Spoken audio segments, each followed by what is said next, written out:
اس سے بڑھ کر ایک خطرناک بات ہے، روحانی مرض ہوتا ہے وہ جو اللہ تعالیٰ کہہ رہا ہے نا کہ فی قلوبہم مرض، ان کے دلوں میں مرض ہے،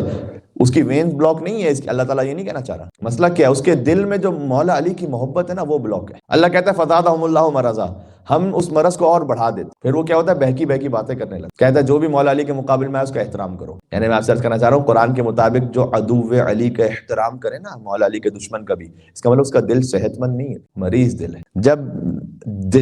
دل جسمانی طور پر مریض ہوتے ہیں تو کارڈیولوجسٹ کے پاس جانا پڑتا ہے، دل روحانی طور پر جب مریض ہوتے ہیں نا تو مجلس امام حسین میں آنا پڑتا ہے کلینزنگ کے لیے۔ ایک مل کے صلوات بھیجیے گا محمد اور آل محمد پر، اللہم صلی علی محمد و آل محمد۔ بڑی اہم بات ہے حالات حاضرہ پر۔ اب میں کیا تبصرہ کروں، صورتحال آپ کے سامنے ہے کہ ایک مدرسہ طوبہ ضیاء البنات اس کا نام ہے، اس کے معلم کا آپ نے خبر پڑھی ہوگی مفتی صاحب نے کہ ایک طالبہ کے ساتھ جنسی زیادتی پر گرفتار کیا گیا پاکستان میں چند دنوں قبل۔ اب معاملہ یہ میں کیوں ذکر کر رہا ہوں، یہ لوگ ہوتے ہیں جو محرم میں جو ہے نا اپنا گلا پھاڑ پھاڑ کے کہتے ہیں او جی ہم زندہ ہو جاوید کا ماتم نہیں، ہم زندہ ہو جاوید کا ماتم نہیں، پر مدرسوں میں بچوں سے زیادتیاں خوب کرتے ہیں، زندہ ہو جاوید کا ماتم نہیں کرتے لیکن یہ کام بڑے ذوق و شوق سے ہوتا ہے۔ یہ وہی شر پسند ہیں جو محرموں میں لوگوں کے جذبات سے کھلواڑ کرتے ہیں، جذباتی تقریر کر کے شیعہ کافر کے نعرے لگواتے ہیں، جلوسوں میں پتھراؤ کرواتے ہیں۔ جب حسین کی تمیز نہ رہے نا انسان میں حسین کرنے کی، تو انسان یزیدی افعالی پھر آخر میں انجام دیتا، اور اسی یزیدی فکر کا نتیجہ ایک اور یوٹیوبر اور ٹک ٹاکر مفتی صاحب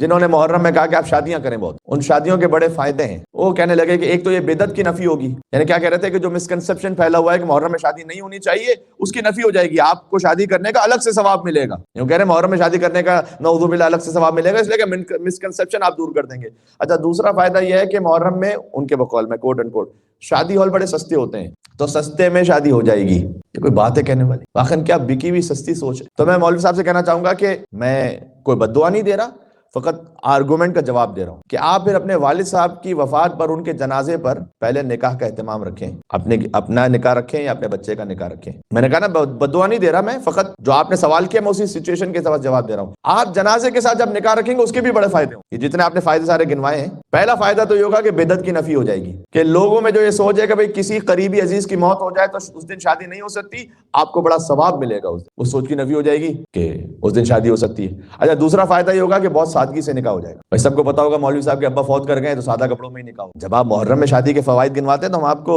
ابا جی کے جنازے پہ فائدے گنوا دیتے ہیں، قدم بڑھائیے آگے۔ اچھا ایک اور بہت بڑا فائدہ ہوگا، جہاں جنازے کا اہتمام ہوگا نا وہیں پر نکاح کا بھی اہتمام ہو جائے گا، ہال کا کرایہ بھی بچ جائے گا، فری میں 2 in 1۔ محرم میں تو آپ کہہ رہے ہیں نا سستے ملیں گے نا، اس میں بالکل کرایہ بچ جائے گا، جہاں پر جنازہ ہو رہا ہوگا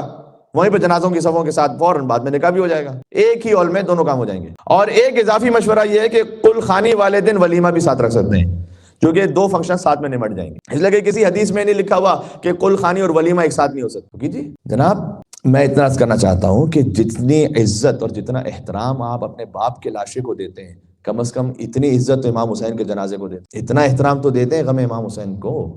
بجلی غم سرور کی چمک جاتی ہے، بے ابر کے خود سے کڑک جاتی ہے، روکے نہ عزاداری شبیر کو آپ، یہ آنکھ بجھانے سے بھڑک جاتی ہے۔ ایک مل کے صلوات دیجیے گا محمد اور آل محمد پر، اللہم صلی علی محمد و آل محمد۔ وَإِذَا قِيلَ لَهُمْ لَا تُفْسِدُوا فِي الْأَرْضِ، یہی سورہ بقرہ کی جو میں آیتیں پڑھ رہا تھا، جب ان لوگوں سے کہا جاتا ہے کہ بھئی زمین میں فساد نہ پھیلاؤ، اللہ تعالیٰ قرآن میں کہہ رہے ہیں کہ ان سے کہا جاتا ہے زمین میں نہ فساد پھیلاؤ، قالوا انما نحن مصلحون، یہ کہتے ہیں ہم تو صرف اصلاح کرنے والے، الا انہم هم المفسدون، اللہ کہتا ہے اصلاح کرنے والے یہی اصل میں فساد کرنے، ولکن لا یشعرون، لیکن آگاہ ہو جاؤ کہ یہ فساد کرنے والے خود شعور نہیں رکھتے، دوسروں میں اپنی باتوں کے ذریعے فساد کریٹ کرتے ہیں۔ صحیح، یہ وہی لفظ ہے کہ جو شعور نہیں رکھنے والا لفظ، وَلَا تَقُولُوا لِمَن يُقْتَلُ فِي سَبِيلِ اللَّهِ أَمْوَاتٌ بَلْ أَحْيَاءٌ وَلَٰكِن لَا تَشْعُرُونَ، اللہ کہتا ہے قرآن میں کہ جو راہ خدا میں مار دیے گئے ہیں انہیں مردہ نہ کہو، وہ زندہ ہیں، بلکہ تم شعور نہیں رکھتے۔ صحیح، یعنی شہید زندہ ہے، وہ رس پا رہا ہے، تم شعور نہیں رکھتے۔ جب ہم امام حسین علیہ السلام کو پکارتے ہیں تو زندہ سمجھ کے پکارتے ہیں۔ اچھا یہ بھی بڑی زبردست پلاننگ دیکھیے گا یا گیم دیکھیے گا، امام حسین کے نام پر ماتم کریں، بہت توجہ کیجیے گا، امام حسین السلام کے نام پہ ماتم کریں، کہتے ہیں ماتم کیوں کرتے ہو، وہ شہید تو زندہ ہے، زندہ کا کیا ماتم ہوگا، یہ آپ نے سنا ہے نا۔ اچھا امام حسین السلام کو پکارنے لگے مولا حسین مدد کیجیے گا، کہتے ہیں حسین تو گزر گئے کیوں پکارتے ہو، حسین تو مر گئے دنیا سے گزر گئے اب کیوں پکارتے ہو، ارے بھائی فیصلہ تو کرو، فیصلہ تو کرو آپس میں، کہ بھائی ماتم کرتے ہیں، کہتے ہیں میں زندہ ہیں، ماتم کیوں کرتے ہو، اچھا زندہ ہیں تو پھر پکارو، کہ نہیں پکارتے کیوں، تو مر گئے، کچھ نہیں ہے سوائے بغض امام حسین علیہ السلام کے، بتا رہا ہوں۔ ایک مل کے صلوات بھیجیے گا محمد اور آل محمد پر، اللہم صلی علی محمد و آل محمد۔